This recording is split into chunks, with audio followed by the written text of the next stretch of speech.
Bonjour à tous, merci d'être avec nous pour ce direct un peu exceptionnel puisque nous sommes confinés, mais ça ne nous empêche pas d'innover.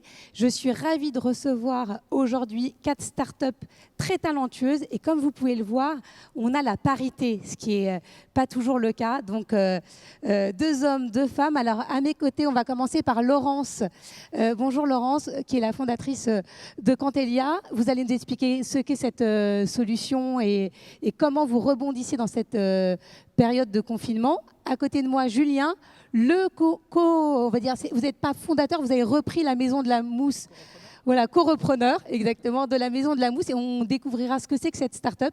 Il ne s'agit pas de mousse au chocolat, contrairement à ce qu'on peut voir tout de suite quand on tape Maison de la Mousse sur les réseaux sociaux. Et c'était une maison qui existait depuis 40 ans. Et de plus en plus, on voit de jeunes entrepreneurs s'approprier ces marques et leur redonner un coup de jeune. Vous nous direz aussi comment vous avez rebondi pendant cette période un peu particulière.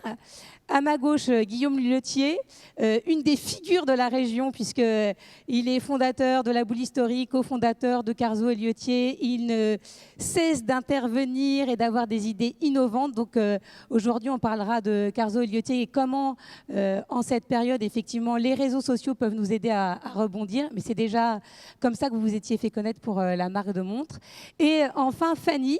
Et merci d'être là, Fanny, parce que cette intervention, elle s'est organisée vraiment un peu à la dernière minute. J'ai reçu un message de Fanny qui m'a dit voilà, moi j'ai créé Monsieur Madame à Polygone, qui est un concept store, mais qui va au-delà du concept store. On ferme. Et qu'est-ce qu'on a décidé de faire? On a décidé en une semaine de se repenser entièrement, de rebondir et de continuer notre activité. Et je vais commencer avec vous, Fanny. Est-ce que vous pouvez nous expliquer, parce que vous avez rebondi à une vitesse vertigineuse, déjà quel était votre concept à l'origine et comment vous l'avez là, à l'instant, depuis quelques jours, totalement reconverti? Exactement. Alors bonjour à tous, bonjour Laura, merci beaucoup de m'avoir accueilli en effet en toute vitesse ici. Donc moi je suis Fanny, je suis la Head of Business Development de Madame Monsieur. Et donc Madame Monsieur, c'est une start-up qui réinvente en fait la beauté et qui a ouvert il y a 2 ans un concept store dans la région de Nice qui aujourd'hui fait travailler une quinzaine de personnes. L'idée, c'était d'être totalement disruptif sur le marché de la beauté et de tout changer dans le retail. On mêle retail et produits dans un même espace où on développe du coup des petites marques plutôt locales, majoritairement naturelles. On essaye vraiment d'accentuer là-dessus sur le local et des services. Donc avec un espace coiffeur, un espace produit, un espace barbier, un espace de soins et aussi un concept store, un coffee shop, bio et végétarien.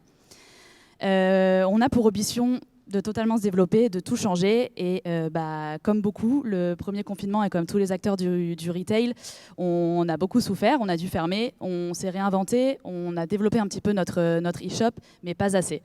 L'annonce du 2e confinement, ça a fait un gros boom pour toutes les boutiques que nous sommes. On s'est dit, ok, on prend le truc du côté positif, on réinvente tout, on réfléchit, on s'adapte, on innove et du coup, on se digitalise. Qu'est-ce qu'on a fait? On a beaucoup bossé avec nos équipes depuis une semaine en fait. Depuis du coup une semaine, ça paraît plus long. On a essayé du coup de mettre vraiment à jour notre site parce que c'était plutôt un site vitrine jusque-là et qui permettait de réserver nos soins en fait, coiffeurs et barbiers dans notre boutique. On a tout remis à jour et aujourd'hui, on est fiers de lancer d'ailleurs juste aujourd'hui un nouveau. Oui, c'était vraiment c'était vraiment à point. Un nouveau service totalement disruptif sur le marché qui est en fait un service de digitalisation complète de notre point de vente où on va permettre à tous nos utilisateurs de faire des consultations vidéo et de pouvoir acheter tous nos produits ou juste répondre à leurs questions sur du diagnostic. Comment ça se passe concrètement? On a du coup tous nos personal shoppers et nos coiffeurs stylistes qui sont disponibles gratuitement en consultation en ligne à la maison et qui permettent à tous les utilisateurs de prendre des rendez-vous, de rencontrer nos personal shoppers, nos coiffeurs, de poser leurs questions, de faire un diagnostic, savoir quels produits nous vendons, qu'est-ce qui pourrait répondre à leurs besoins et d'aller jusqu'au bout du processus en leur proposant des produits via un showroom virtuel qu'on a mis en place et d'aller jusqu'à l'étape de paiement. Et comment ont réagi vos équipes? Parce que d'être à l'intérieur d'un magasin, c'est pas la même chose que d'être face à une caméra. Ouais. Il y a des personnes qui sont plus ou moins à l'aise. Est-ce que vous les avez formées? Comment justement on arrive à les convertir à cette forme digitale qui n'est pas forcément innée? Ouais, exactement. On est un retail, on travaille du coup avec des coiffeurs, des barbiers, des personal shoppers. Ce qu'on a fait déjà, c'est que c'est du volontariat. C'est déjà nos équipes qui ont en effet envie d'être face à l'écran, face à leurs clients. Globalement, c'est toute notre équipe parce qu'en fait, tout le monde préfère quand même travailler, se mettre au service des autres et essayer de proposer aussi leurs connaissances, de faire vraiment une mission de partage. Et donc du coup, tous souhaitent jouer le jeu, essayer. C'est aussi sympa parce qu'il y a beaucoup de nos clients habituels qui vont pouvoir aussi revoir les personal shoppers de la boutique ou les coiffeurs, poser leurs questions, peut-être des questions qu'ils n'osaient aussi pas poser en vrai. Et donc c'est vraiment une nouvelle mission, une nouvelle façon de consommer, et on est en effet là pour accompagner toutes nos équipes. On a fait des formations de training, on continue aussi à mettre en place, on découvre donc très rapidement, donc on est aussi sur du test and learn, donc comme toute start-up, on va s'habituer aussi à nos premiers tests, à tout ce qui se passe, au premier retour, au feedback, et essayer aussi de s'améliorer pour pousser ça et digitaliser à 100%. Aujourd'hui, le retail a besoin de ça et c'est ce qu'on doit faire, et donc c'est d'accompagner aussi toutes ces personnes-là à le faire. Et dans ces cas-là, vous comptez sur votre communauté pour qu'ils vous aident à vous faire connaître auprès de leur communauté. Est-ce qu'il y a beaucoup d'entraide? Est-ce que vous remarquez, parce que peut-être que vous l'avez observé lors du premier confinement, une entraide avec les gens qui étaient déjà clients et fidèles et qui vont aller prendre par la main leurs amis pour les faire venir? Ouais, exactement. Ce qu'on se rend compte, je pense que beaucoup d'entre nous, et en plus dans la région, c'est vraiment qu'il y a cette envie de pousser aussi les commerces, les marques, les entreprises locales. Et ça, via la communauté, c'est super. Nous, aujourd'hui, on compte à peu près 3300 followers sur notre compte Instagram, donc c'est génial. On a des influenceurs locaux, on a des influenceurs plus nationaux, on a des personnes qui sont habituées et qui aimaient venir en boutique et qui, justement, jouent le jeu, sont là pour envoyer un petit message à leurs amis via les réseaux. Regarde, trop cool ce qu'ils font. Moi, j'allais chez le coiffeur là-bas. Ils font boutique, ils te proposent tes services à distance, en digital. Et ça, c'est vraiment un gros plus. Et en effet, notre communauté, elle joue un gros rôle. Et c'est hyper chouette de l'avoir. Et c'est chouette quand on est des acteurs locaux comme ça, de pouvoir compter là-dessus. Et Fanny, est-ce que vous attendez certaines mesures du gouvernement? Vous êtes donc, vous avez un bail. Ouais. Est-ce que des choses ont été mises en place pour vous aider, pour un peu alléger tous ces coûts, puisque forcément, non seulement vous n'avez plus de clients physiques, mais vous devez développer le digital, ce qui a un coût pour une start-up comme la vôtre. Donc, est-ce que vous êtes satisfait des aides apportées et qu'est-ce que vous attendez? On a en effet eu des aides comme tous les commerces après le premier confinement qui vont sûrement continuer après, pendant ce second-là. C'est super chouette. On espère toujours plus pour, en effet, on essaye de se digitaliser, de prendre, de prendre le fleuron sur le digital et sur tout ce qu'on peut faire de nouveau. Donc, si on peut avoir aussi d'autres choses, ce serait super. On est local, on essaye de faire des choses digitales, on essaye de changer au plus vite, on s'adapte. Espérons que d'autres mesures aussi arrivent pour nous. On compte aussi vraiment, nous c'est plus sur notre communauté, sur l'envie des gens de changer la façon de consommer et de s'adapter aussi à notre vision. On pousse des marques naturelles, on fait des choses qui sont vraiment dans la tendance, qui sont chouettes. On essaye de s'adapter à toutes les nouvelles méthodes de consommation et à ce confinement et de rebondir. Donc en effet, si on peut avoir de nouvelles aides, être appuyé aussi peut-être par des solutions. Et parce que là vous êtes présent à Polygone Riviera. Donc est-ce qu'eux ont mis en place peut-être un centre commercial virtuel? Est-ce qu'ils vous aident aussi, vous en tant que commerçant, à vous faire connaître sur le digital? Oui, exactement. Polygone est justement en train aussi de changer les choses. Toutes les enseignes s'adaptent un petit peu depuis une semaine.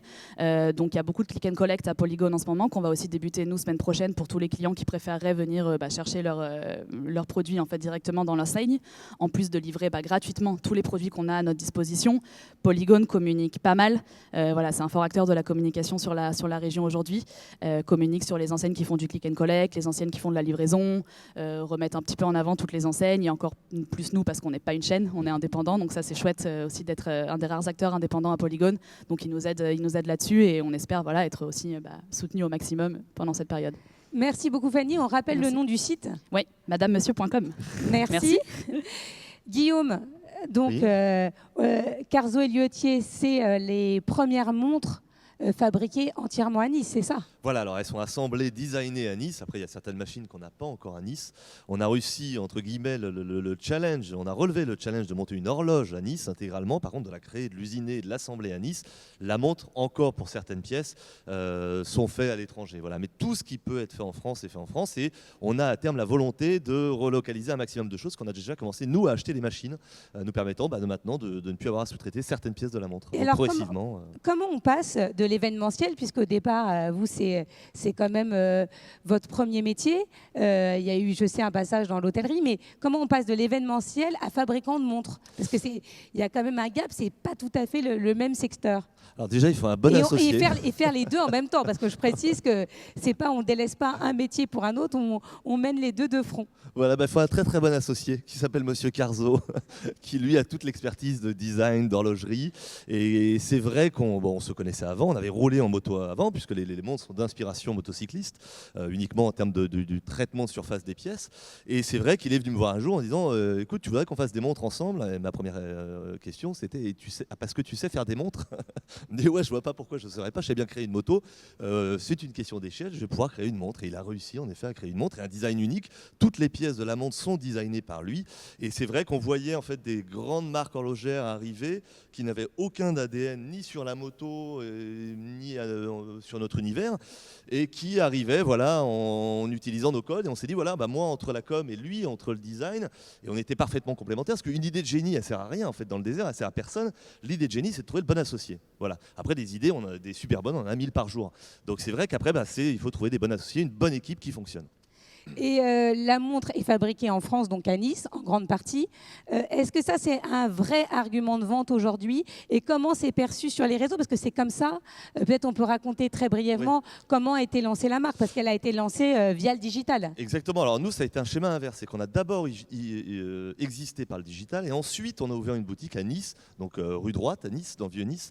Et finalement, on ne savait pas vraiment où on allait sur l'un et sur l'autre. Et en fait, on a doublé le visitorat. À la fois, on a gardé notre visitorat sur le site, mais on a eu un nouveau visitorat en boutique. Mais en fait, le challenge, c'était surtout dès le départ de faire exister un objet typiquement pire qu'une paire de chaussures où il faut l'avoir à son poignet pour l'acheter.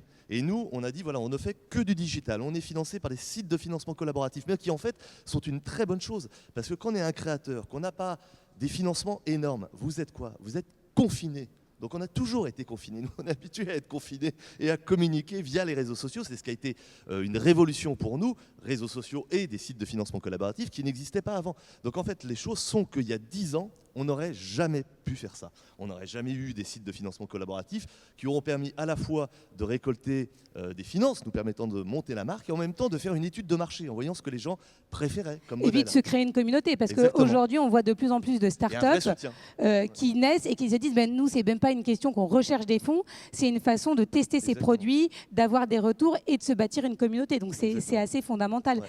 Mais quand même, vous avez dû fermer boutique. Ouais. Donc il y a forcément un petit manque à gagner. Comment on rebondit là dans cette période, les premières réactions en tant qu'entrepreneur? Les premières réactions, c'est de revenir à nos racines, en fait, ce qui est pas mal, parce qu'on s'est monté il y a bientôt 4 ans maintenant, et c'est vrai que les premières années, alors la créativité est illimitée, mais c'est vrai que quand vous êtes pris après par la boutique, par les ventes, par les commandes, etc., c'est très bien, mais du coup, vous avez moins de temps pour vous régénérer, pour recoller un peu à vos premiers amours, etc., et nos premiers amours, c'était tous les deux à faire de la moto et faire des vidéos complètement déjantées. Donc voilà, on recolle un peu plus encore à notre ADN, à la communication, on essaie de trouver des manières de communiquer différentes et surtout, on a toujours eu cette démarche de faire exister cet objet par tous les moyens possibles, par la vidéo, par les photos, par des visites virtuelles, par plein de choses, parce que quand on s'est construit avec ce site de financement collaboratif, il faut bien se dire que les montres n'existaient pas. On n'avait que de la 3D pour les proposer et pour récolter 40 000, 50 000 euros pour pouvoir lancer la première production. Donc on est habitué, on va dire, à cet état de confiné. Voilà, on espère par contre qu'il ne va pas durer trop longtemps. Je pense que c'est l'espoir qu'on nourrit tous parce que c'est quand même compliqué. Mais est-ce que c'est vraiment pour vous des épreuves qui permettent de se réinventer? Est-ce qu'il y a quelque chose que vous avez fait que vous n'aviez pas fait avant? Parce que le digital, vous étiez déjà dessus, mais est-ce qu'il y a quelque chose de nouveau qui est né pendant ce confinement? Oui, alors il y a deux choses. Et tout d'abord, juste une courte citation de mon grand-père qui m'a appris quelque chose, et il faut le savoir, on ne le sait pas forcément, pourquoi les géraniums fleurissent. Et en fait, les géraniums fleurissent, ils sont si beaux parce qu'ils manquent d'eau.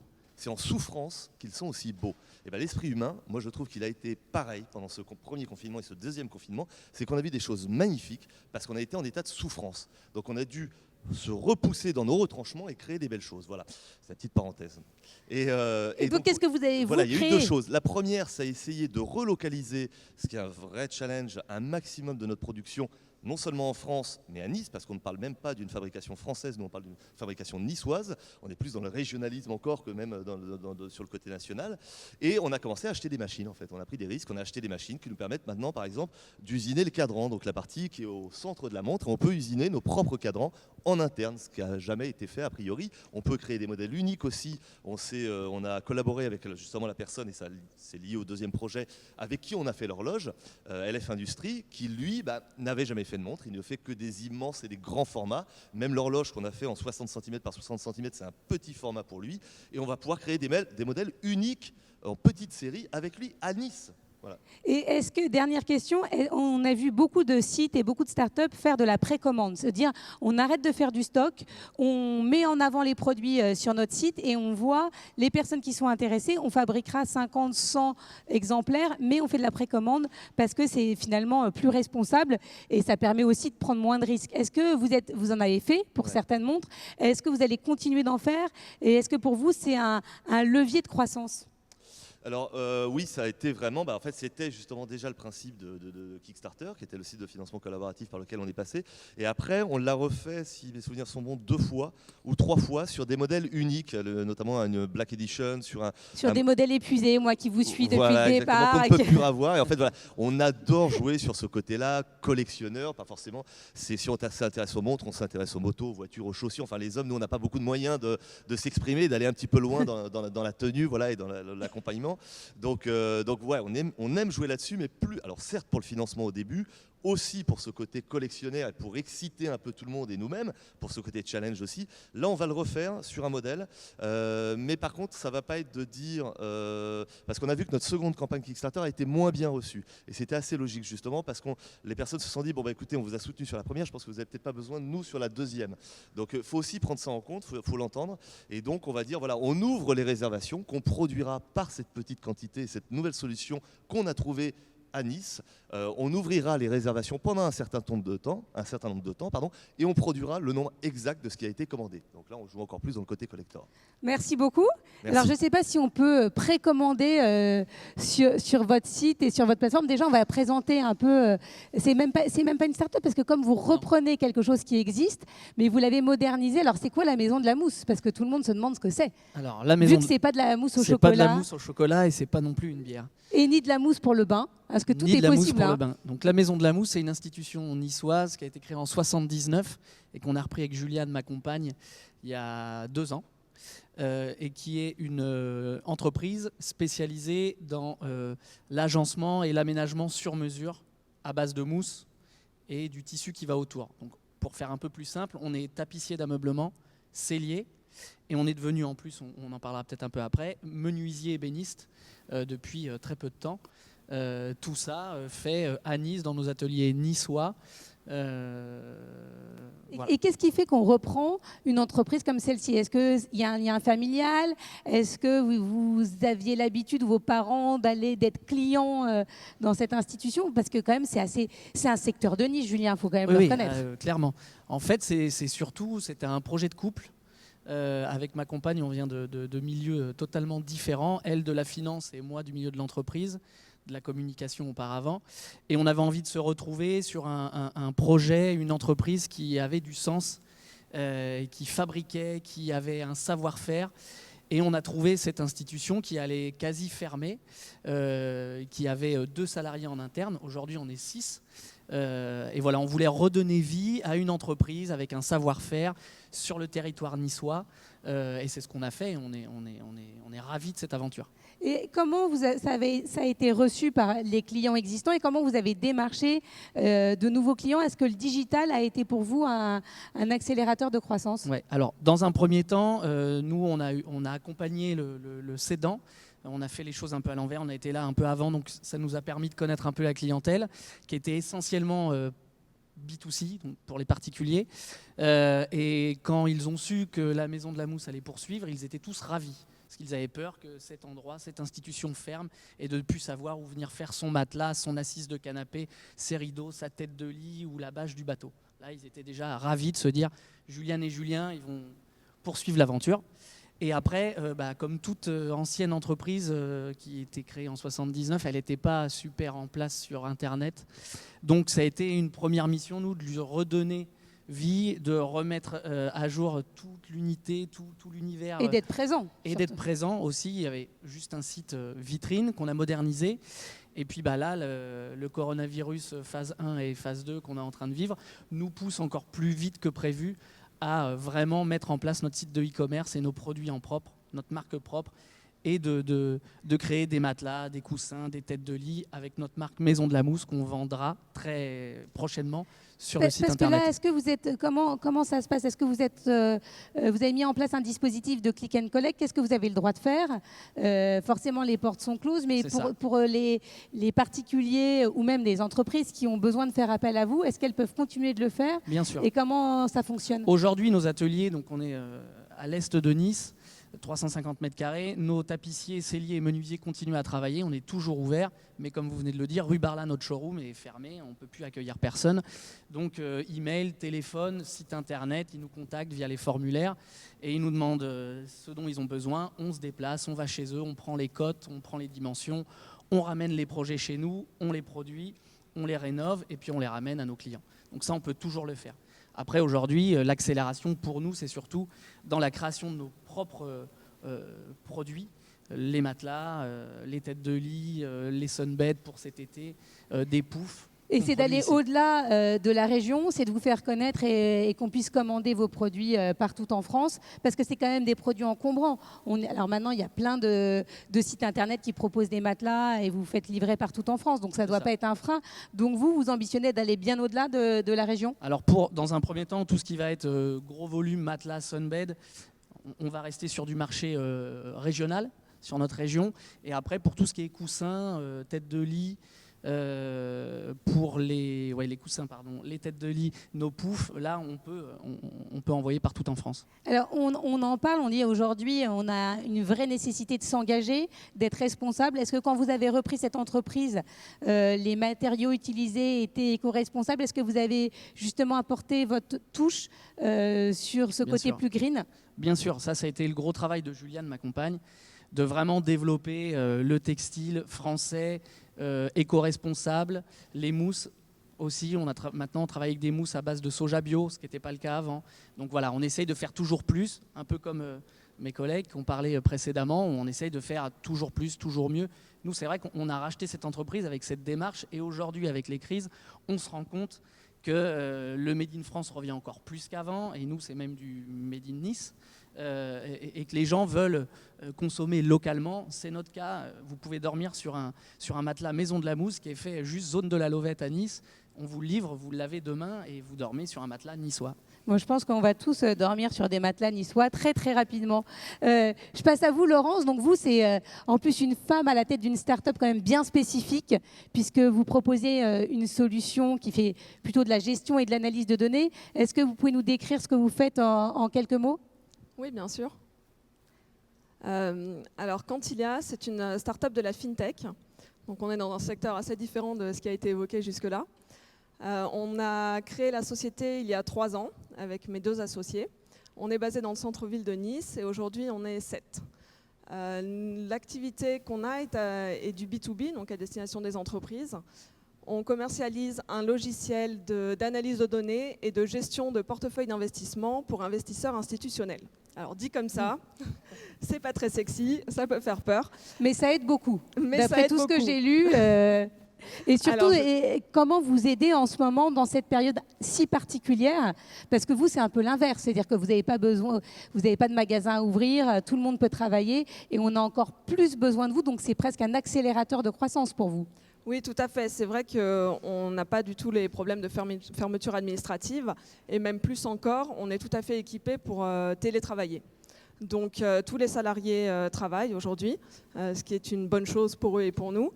Et en effet, dans un contexte comme celui-ci, Il y a deux choses. Tout d'abord, comme vous le dites, c'est comme un accélérateur de croissance parce que l'analyse de données continue et est encore plus nécessaire.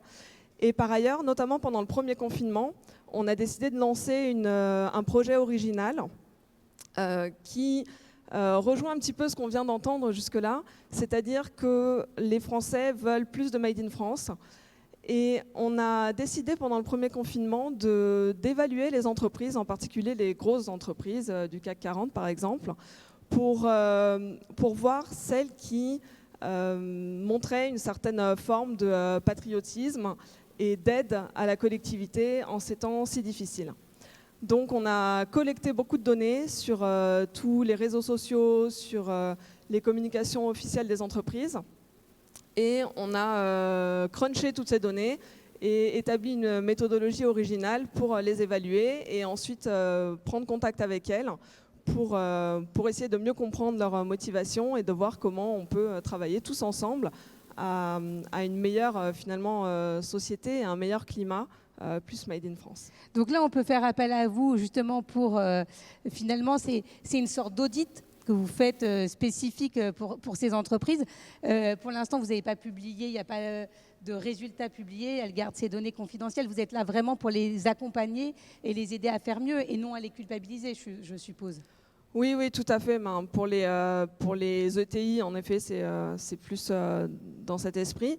On a quand même publié des résultats sur le CAC 40 via la Tribune et via les Échos. Donc, est-ce que vous avez un nom à nous donner d'une entreprise exemplaire? Parce qu'on va, voilà, on va être positif et on va mettre en avant. Beaucoup d'entre elles, honnêtement, ont essayé de faire des choses pendant le premier confinement. Il y a eu celles qui ont aidé sur le terrain, par exemple. En fait, ça dépendait évidemment de leur secteur. Dans le secteur de la distribution, elles ont fourni des paniers repas, par exemple, aux soignants. Mais vous ne voulez pas nous donner un nom? Non, parce que donner un nom, quelque part, ce serait... non, mais voilà, il y a de bons élèves. Il y a de très bons élèves. Bon, en tout cas, merci à tous les quatre d'avoir été avec nous aujourd'hui. Merci pour votre énergie, pour votre positivisme. Je pense que c'est important de donner de l'espoir à ceux qui nous regardent et de voir que vous avez tous rebondi, que vous savez vous transformer, vous réinventer. On nous a parlé beaucoup de se réinventer lors du premier confinement. Donc, quand on vient vous le redire une deuxième fois, c'est un peu comme la campagne Kiss Kiss. C'est pas le même effet, il y a une sorte de lassitude. Et je vois que voilà, vous êtes tous sur le front, bravo, et j'espère vous retrouver très vite et que tout le monde va s'intéresser à ce que vous faites et surtout va faire appel à vous. Merci à tous les quatre et je donne la parole très vite à Jean-Christophe Tortora qui va recevoir le ministre du numérique, Cédric O.